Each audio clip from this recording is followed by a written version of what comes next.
They laughed when they said I didn't belong in the room. What they didn't know, was that every deal keeping their company alive came through me.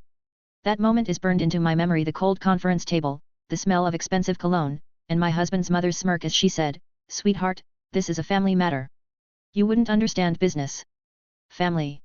That word used to mean comfort to me. Now it feels like a weapon. My name is Sara Malik, and for 5 years, I tried to be the perfect daughter-in-law, polite, loyal, supportive. When I married Ayan, I thought I was marrying into a family that valued respect and partnership. Instead, I walked into a lion's den disguised as a legacy. Ayan's parents, Rafiq and Samina Malik, own Malik Textiles International, a once proud clothing empire that supplied fabrics to luxury brands across Europe. It had been in the family for 3 generations. When I joined, it was struggling, outdated systems, slow logistics, zero online presence. I saw potential where they saw decline. At first, they dismissed me as the outsider. Rafiq, my father-in-law, would wave his hand and say, "These Western ideas of digital sales will ruin us." Samina, the matriarch, smiled sweetly but treated every suggestion like an insult. "Sara, darling, you're so young. Let the men handle the numbers." But I had my own business, Silk Wave Exports, a modern textile trading company I'd built from scratch before marriage. I knew the industry inside out. And I knew how desperate Malik Textiles was for new clients. So, instead of arguing, I helped quietly. I introduced them to 3 international buyers through my network under my company's name. They didn't even know the deals came from me. Within months, Malik Textiles saw record profits. Orders doubled. They were back in the headlines. Suddenly, the same people who used to roll their eyes at my modern ideas were hosting lavish dinners to celebrate their comeback. And I stayed silent. I didn't care about credit, I cared about family. But greed has a way of poisoning gratitude. One Friday morning, I arrived early for the quarterly business meeting, something I'd attended since the day I married Ayan. I even helped prepare the investor presentations. The family mansion in Lahore buzzed with the usual commotion: silver trays, staff hurrying around, the sound of Samina's heels echoing across the marble floor. But that day, the air felt colder. As I walked toward the meeting room, I noticed the door closed, locked from inside. Through the frosted glass, I could see shadows: Rafiq, Samina, their eldest son Nabil, and Ayan, my husband. I knocked once, twice. The voices hushed. Then Rafiq's baritone voice cut through. "Sara, we'll talk after. This is a family-only discussion." Family only. The same phrase that used to include me. I waited in the hallway for an hour, the smell of jasmine tea growing bitter in my throat. When the door finally opened, their faces were calm, rehearsed. Samina smiled that practiced smile. "Oh dear, we didn't want to bore you with numbers. You understand, right?" I understood perfectly. They were cutting me out. Still, I played along. I asked Ayan about it that night, pretending not to care. He sighed, brushing his hand through his hair. "It's just temporary, Sara. Baba thinks you should focus on your own company. It's better that way." Better. For whom? Because I was focusing on my company, the one quietly funneling half their contracts through my accounts. Malik Textiles' biggest client, the one who paid them millions for every batch, was me. My company's name was on every invoice, masked behind an international intermediary. They didn't realize the empire they were rebuilding was being held up by the woman they'd just excluded. That night, I looked at Ayan sleeping beside me and felt something shift inside. A tiny crack in my loyalty. A whisper of warning. When you spend years trying to prove yourself to people who see you as competition, they don't suddenly change, they just get better at pretending. And as I stared at the ceiling, one thought pulsed in my mind like a heartbeat. If they want me out of their meetings, they better pray they can survive without me in their contracts. Because family or not, business has consequences. They say betrayal doesn't start with a knife in the back, it starts with whispers behind closed doors. The morning after I was politely uninvited from the family meeting, I noticed small things, off things. At breakfast, Ayan's phone buzzed twice with messages from Nabil, his older brother, the family's golden child. He glanced at the screen, hesitated, then turned the phone face down. "Everything okay?" I asked lightly. "Yeah, just some business stuff," he said quickly. "Baba wants to streamline our new export route. Nothing major." The word R stung. I used to be part of that R. But I smiled anyway. "If you need me to review the numbers, I can." "Sara, please," he cut in, his tone sharper than I'd heard before. "You've got your own business to handle." I froze. It wasn't what he said, it was how he said it. Like a door quietly closing. That week, every call from the Malik office went unanswered. My usual contact, Shazia, the secretary, suddenly acted like she didn't know me. "Oh, Mrs. Malik, the family is traveling," she said vaguely when I called. Traveling? Without Ayan mentioning it. Something was shifting beneath the surface. Still, business had to go on. My company, Silk Wave Exports, was handling 3 major contracts, all supplying luxury fabric to Malik Textiles. Payments had always been smooth. But on Tuesday, one of my finance managers called in confusion. Madam, there's a delay. The Malik payment bounced. Bounced? That had never happened. I checked the ledger myself. 2 invoices, both overdue. We weren't talking pocket change, this was over $200,000. I emailed Ayan, gently asking if he knew about the issue. No reply. By evening, I got a one-line message. We're reorganizing accounts. We'll clear soon. Don't worry. No greeting. No explanation. That night, I didn't sleep. I kept thinking about that family-only meeting, about the way they'd looked at me, like I was no longer one of them. The next morning, I decided to pay a visit. The Malik office, an elegant glass building in Gulberg, had always felt like my second home. But as I walked in that day, even the receptionist avoided my eyes. Her smile looked forced. Mrs. Malik, she said nervously, they're all in a meeting right now. That's fine. I'll wait. She hesitated but nodded. I sat in the lobby, scrolling through my phone, pretending not to notice the tension. 10 minutes later, the elevator opened and out walked Samina, my mother-in-law, dressed in her signature pearl grey shawl. She froze when she saw me. Sara. Her voice rose an octave. What are you doing here? Just came to check on the payments delay, I said sweetly. You know how finance systems can be. Her eyes flicked around, as if searching for witnesses. Oh, that. Yes, we've had complications with one of our clients. Clients. I wanted to laugh right there. I was their client. Before I could speak, Nabil appeared beside her, holding his phone. His smile was all surface, no warmth. Sara, you really shouldn't worry about business matters. You have your own company, don't you? There it was again, that word. You.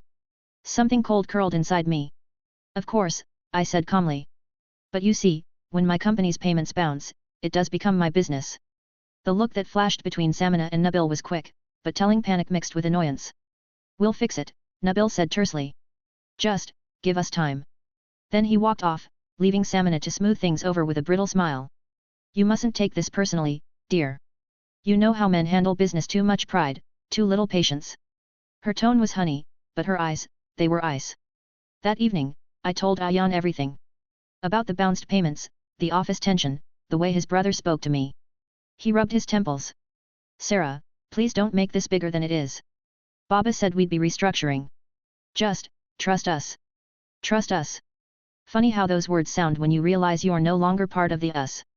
When I reached for his hand, he pulled away gently, muttering something about needing rest.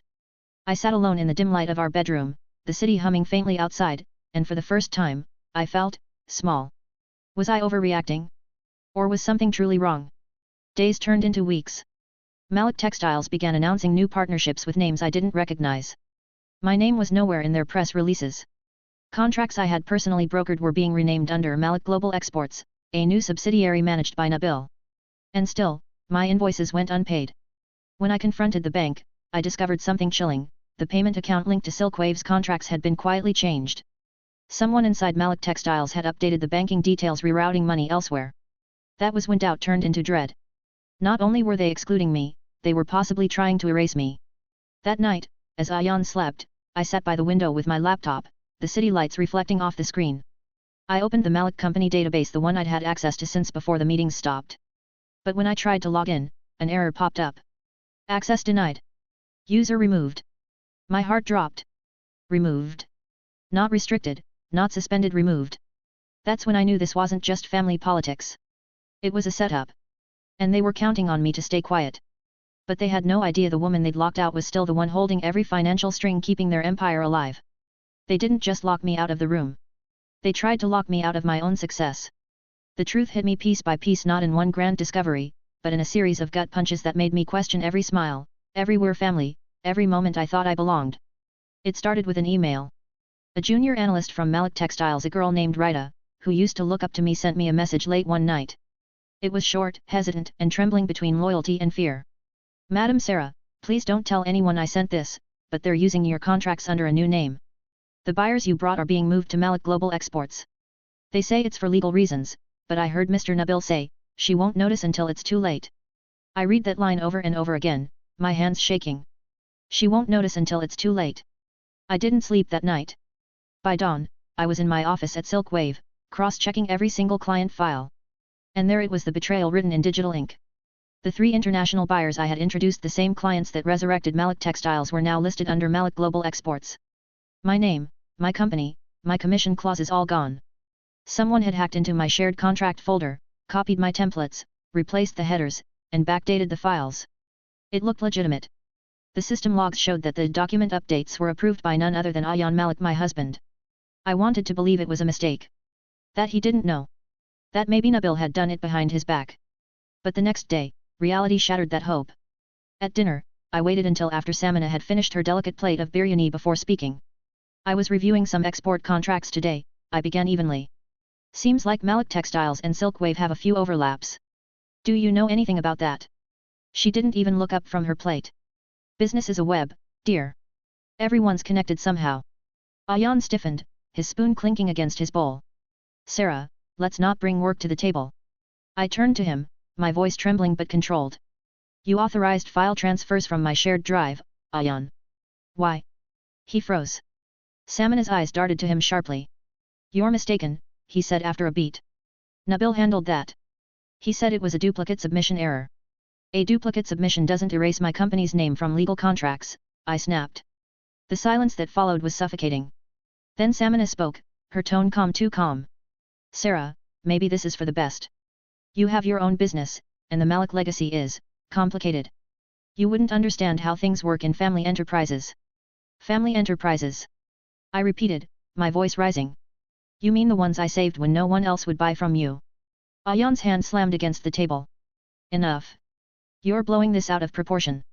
I stared at him, the man who once said he admired my independence, who used to call me his equal. Now he couldn't even look me in the eye. That was the moment I realized the truth, they hadn't just cut me out. They were trying to erase every trace of my contribution and my worth. 3 days later, the betrayal was printed in black and white. Malik Textiles announced a strategic merger with Silk Wave's biggest client under Malik Global Exports. The news went public on industry forums before I even got wind of it. The article's headline stung like acid. Malik family secures new international expansion under Nabil Malik's leadership. Nabil's grinning face was plastered across the page. Ayan stood beside him. And me? Not even a mention. The contracts I built, the network I nurtured, the trust I earned, all handed to them on a silver platter, as if I never existed. My inbox flooded with confused messages from suppliers and clients. Some asked if Silk Wave had shut down. Others congratulated me for joining the Malik family business full-time. They had used my own marriage as camouflage, blending our identities just long enough to steal what was mine. That evening, I drove to the Malik estate unannounced.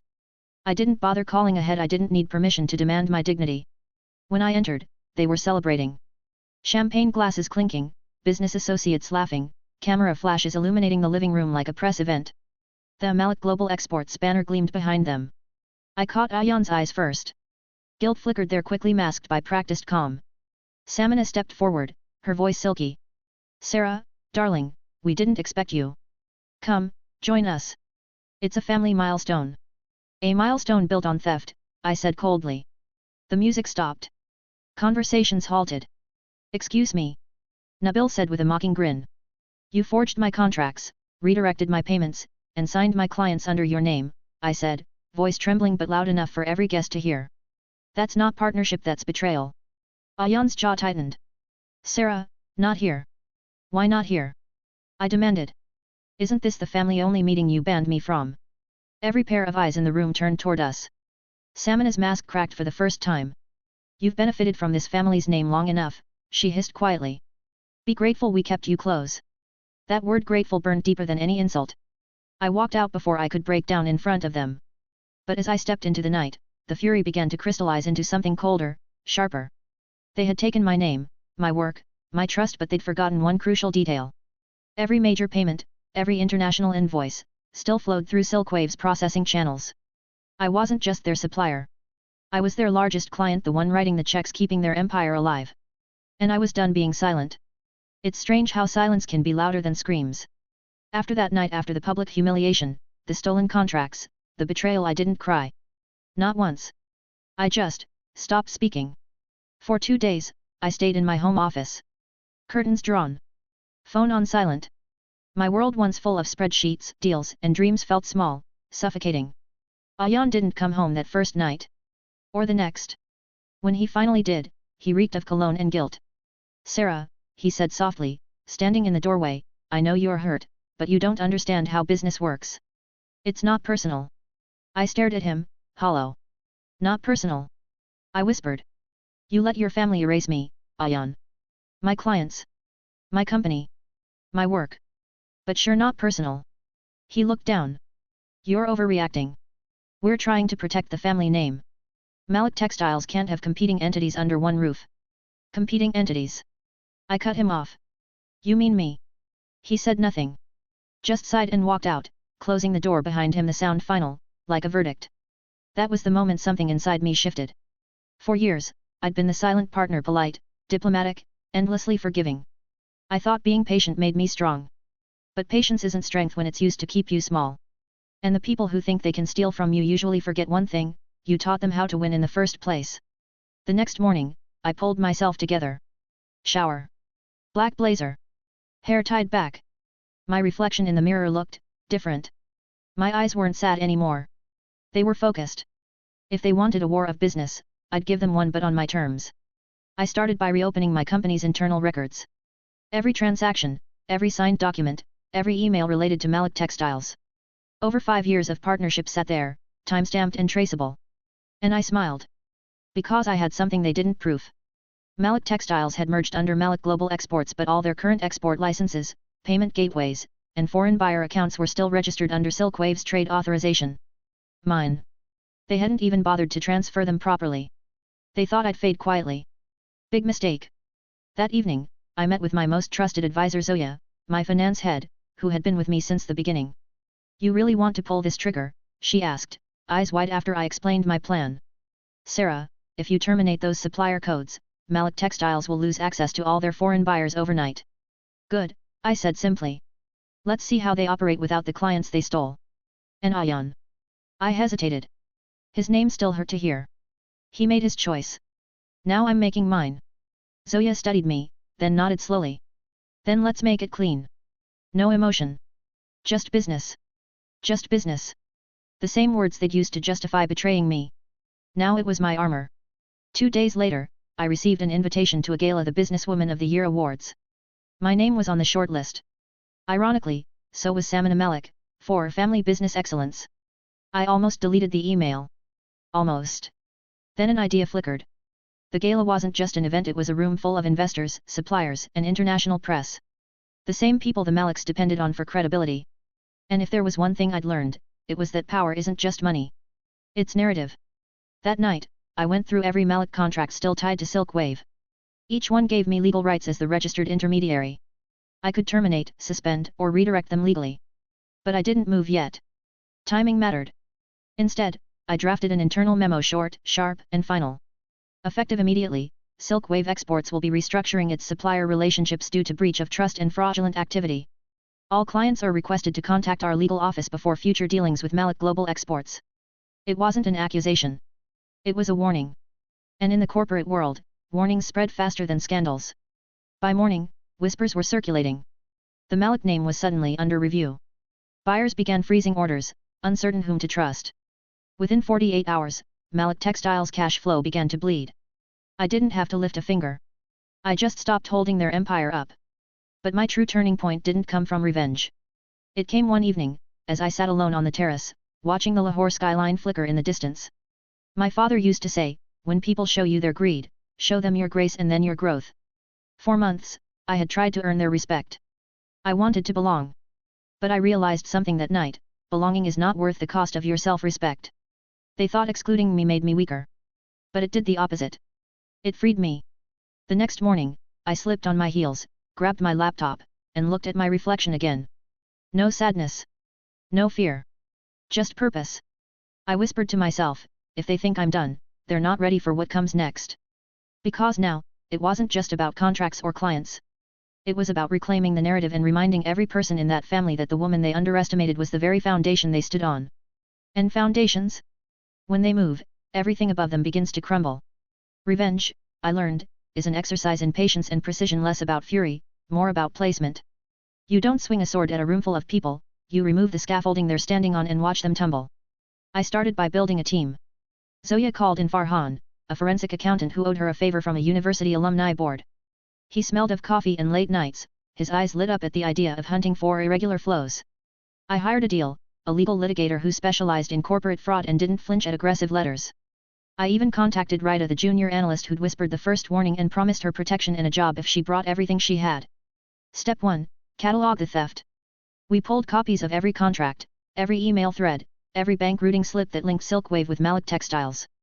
Farhan spent nights cross-referencing timestamps, IP addresses, and document metadata. He found the moment the files were duplicated, the server node used, the geographic login that didn't match anyone in our office, a VPN bounce through a third-party hosting company. The edits bore an approving signature that looked real enough on its face, Ayan Malik. But a signature is paper. Paper could be forged. What really mattered was the money. That's where the accounts led us. The payments that should have landed in Silkwave's treasury had been redirected to a series of shell accounts, one domestic, two offshore. Farhan traced the trail to a payment processor that required a commercial beneficiary confirmation. The confirmation emails were fraudulently authored, but the headers showed the originating machine came from inside the Malik corporate network. We had motive, method, and movement. We had fingerprints. Step 2. Set legal traps. Adil prepared a clean, surgical strike, a cease and desist and a preservation order. He warned them he would file for emergency injunctive relief if any funds were moved or documents destroyed. The goal was twofold: stop further theft and see how they'd react. Culprits panic when they think discovery is imminent, the way they react tells you what else they're hiding. But law is slow. Business moves faster. So I built operational traps. Step 3. Weaponize access. Because Malik Global Exports had built its new facade on Silkwave's registrations, they still relied on certain trade authorizations and supplier codes registered under my company. I didn't immediately pull them. Instead, I layered conditions. I issued an internal supplier advisory to clients. Due to suspected fraudulent activity related to recent contract assignments, Silkwave would be placing all Malik-associated orders on temporary hold until legal clarification. It read clinical, not emotional, a professional cautionary note. Zoya cued it to send through the secure channels our buyers trusted. Then I activated a secondary plan Farhan suggested: payment contingencies. We set up conditional invoices for shipments labeled Malik Global Exports that would only release funds once double verification cleared, verification only Silkwave's legal office could authorize. It meant the Maliks could still claim they had clients, but the cash flow would cough and stall. Step 4. Gather witnesses and allies. I quietly met with 3 of the international buyers I'd originally introduced to Malik. They didn't like surprises, they wanted stability. I told them the truth: evidence, timelines, and copies of the forged documents. One client, a Swiss boutique buyer named Lang & Co., was furious. They agreed to pause payments until a neutral audit confirmed the beneficiary. Another supplier cut off immediate shipments pending legal confirmation. The tiniest suspicions in global trade spread like wildfire. Back at the Malik house, nothing looked different. Samina hosted tea. Nabil posted triumphant pictures on social media of factory tours and investor dinners. He wore confidence the way some people wear cologne: unapologetic, overstated. Ayan, though, looked strained. He answered fewer calls, moved with the practiced casualness of a man who'd rehearsed guilt into indifference. I let them think they were winning. Step 5. The probe becomes the trap. Rita delivered the small things that mattered: internal memos, a screenshot of a deleted chat, a payroll note flagging an unfamiliar consulting fee transferred to a third party. Farhan used this to draft an affidavit. Adil filed the preservation order and served it personally to Malik Global's legal team. The letter was short, brutal: preserve all records, do not transfer funds, be prepared for discovery. Nabil scoffed in public, calling our move petty. Privately, I imagine the panic had set in. People who bluff forever eventually forget the lines they drew in ink. The danger in all this wasn't that they'd be exposed. The danger was miscalculation: one wrong public accusation, one improperly handled wire freeze, and the whole thing could collapse into messy litigation that favored the family name and their expensive counsel. So I kept the pressure measured. Every step was reversible until we decided to press. We weren't out for ruin for its own sake. We wanted restoration, leverage, and the message: you don't erase people and keep their loyalty. The plan wasn't vanity. It was architecture: evidence assembled, channels choked, allies aligned, legal scaffolding in place. I felt the thrill of it: a cold, clean satisfaction that steadied me more than any vindication ever could. And yet the Maliks still smiled like monarchs. The gala invitations kept coming. The public narrative still sang their praises. They were performing control while the underpinnings trembled. As the deadline for the preservation hearing approached, I sat at my desk and opened the last folder Farhan had labeled Exhibit A Financial Chain. The documents pulsed with possibility. Outside, the city moved on, unaware. Inside, a quiet war had been set in motion. Tomorrow, we would file for the injunction. Tomorrow, they might finally stop laughing. But tonight, with the evidence spread like a map before me, I allowed myself a single, private thought. When the house of cards falls, everyone who danced on it will remember who taught them to waltz. It happened on a Thursday, the same day Malik Textiles was set to host their biggest investor conference of the year. The ballroom at the Pearl Continental Hotel gleamed with gold decor and polished pride. Media banners, camera crews, and investors in tailored suits filled the hall. At the center of it all stood Samina Malik, regal in silver silk, flashing her media-trained smile. Beside her, Nabil adjusted his tie, radiating arrogance. And at the podium, Ayan, my husband my betrayer, rehearsed lines about family legacy and trust. They were about to celebrate the company's expansion partnership with Lang & Co., one of my clients. The very client they'd stolen from me.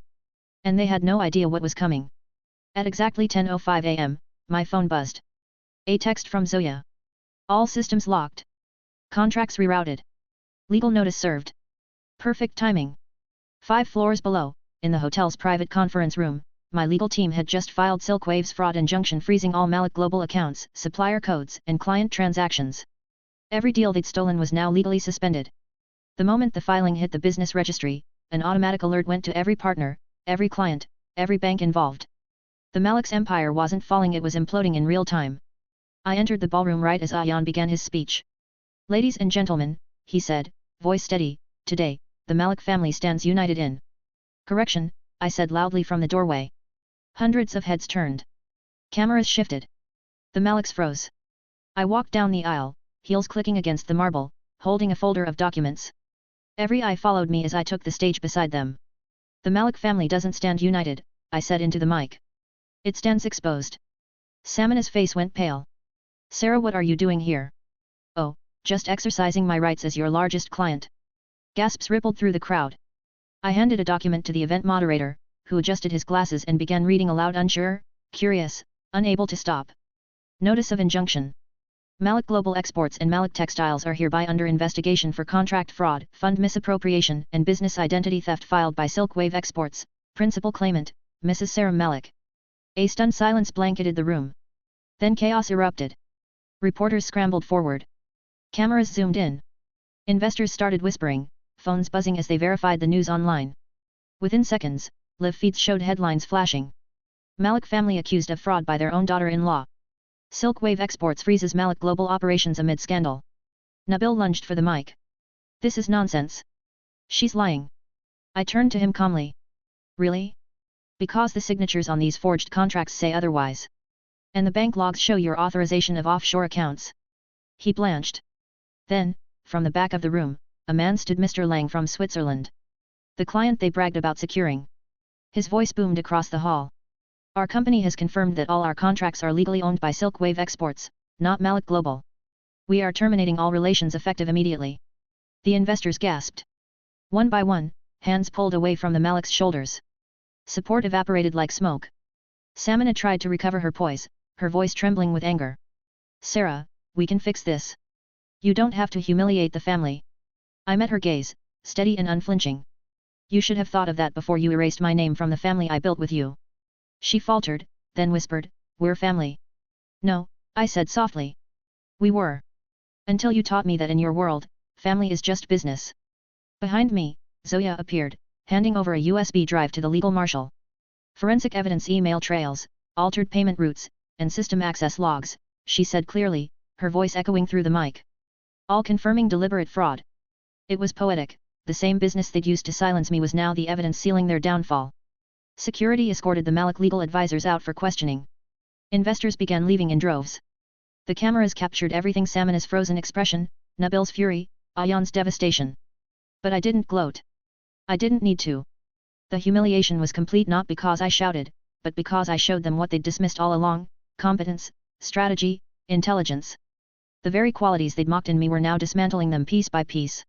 As the crowd dispersed, Ayan approached, face pale, voice breaking. Sara, you planned this? No, I said quietly.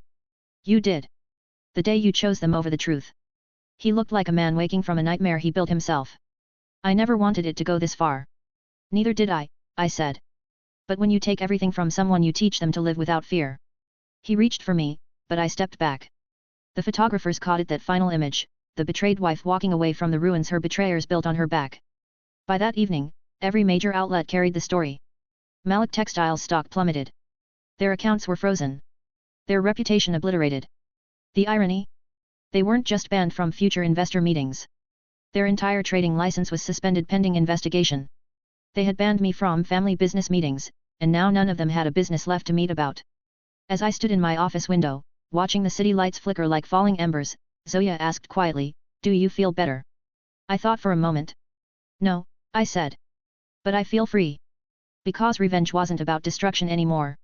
It was about restoration, reclaiming my name, my voice, my power. And as the Malik Empire crumbled, one truth echoed louder than ever. They banned me from the table, so I built my own and made sure they'd never sit at one again. The world moved fast after the conference, faster than even I expected.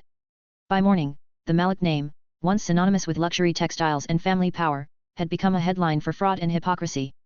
Every news channel replayed the clip, my calm voice, their stunned silence, and that one fatal sentence. "You banned me from your meetings. Now I own the table." Within 72 hours, Malik Global's shares plummeted by 86%. Their bank accounts were frozen, their export licenses revoked, and every investor backed out. Meanwhile, Silk Wave Exports, the company I built from scratch, was flooded with new partnerships. Companies that once ignored my proposals were now begging for meetings. It felt poetic, almost divine. But victory wasn't just financial. It was personal. For months, I'd walked through my home like a ghost, invisible, dismissed, treated as the wife who didn't understand business. Now, I walked into my new headquarters, Silk Wave Tower, and every person stood when I entered. Not out of fear, but respect. "Good morning, Mrs. Malik," my assistant said, sliding a folder onto my desk. "Correction," I smiled. "It's Sara Mirza now. I'm keeping my father's name. Because the Malik name didn't deserve me." In the following weeks, the fallout deepened. Samina, my mother-in-law, lost her board position after the Ministry of Commerce investigation uncovered the full extent of her fraudulent accounts. She tried to save face on television, claiming she'd been misled by advisors. But leaked emails proved otherwise. Nabil, her golden child, was stripped of his directorship and charged for forging documents. The very signature he once used to exclude me from meetings became evidence against him. And Ayan. He vanished from the spotlight. Word spread that he'd filed for divorce, but I never even saw the papers. Maybe he thought he was punishing me by disappearing. But the truth? His absence was the first peace I'd had in years. One morning, weeks after the scandal broke, I received a message from him. "Sara, I lost everything. I didn't know they'd go that far. I thought I was protecting us." I read it twice. And for the first time, I didn't cry. Instead, I replied. "You can't protect a marriage by destroying a partner." Then I deleted the chat and moved on. Because forgiveness doesn't mean forgetting. It means understanding that the fire that burned you also forged your strength. Silkwave's new campaign launched that month, Reclaim the Fabric. It wasn't just marketing. It was my truth. Our new tagline read, "Built by hands that were once dismissed." The ad went viral, millions of views, thousands of comments from women and entrepreneurs who'd been underestimated, betrayed, or silenced. For the first time, people weren't just buying our textiles, they were buying our story. Months later, I stood on the same stage where I'd once exposed my in-laws, but this time, it was my event. The Silk Wave Global Trade Summit. Zoya handed me the microphone, whispering, "Full circle moment." I smiled. "No. This is just the beginning." As I looked out at the audience, investors, partners, young designers, I shared what I had learned. Revenge doesn't always come in flames. Sometimes, it comes in silence, strategy, and the simple act of thriving where they hoped you'd fall. They banned me from their business meetings, but now they can't enter mine without an invitation. The crowd erupted in applause. Cameras flashed. But deep inside, I felt something even stronger than satisfaction, peace. Because revenge may have started my story, but freedom was how it ended. Later that night, after the celebration, I stood on my balcony overlooking Karachi's skyline. The wind was warm, the city lights endless. I thought of my father, who used to tell me, "When they shut the door, don't knock, build your own doorway." I finally understood. Behind me, Zoya joined me, holding 2 cups of coffee. "So," she said, "what now?" "Now," I replied, "I make sure no woman ever gets banned from the table she helped build." That week, I launched the Mirza Women's Foundation, a mentorship and funding initiative for women entrepreneurs shut out of family businesses. Within a month, it became national news. Every TV anchor introduced me not as the Malik daughter-in-law but as Sara Mirza, the woman who turned betrayal into a business empire. And that, to me, was the greatest victory.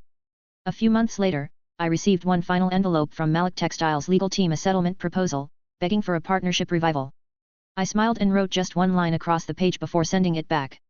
Respect is not a clause you can negotiate. And to all of you watching this, yes, you.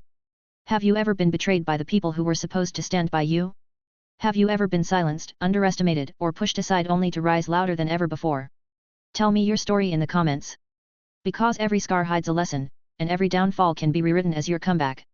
If my story hit you deep, subscribe for more because we're just getting started.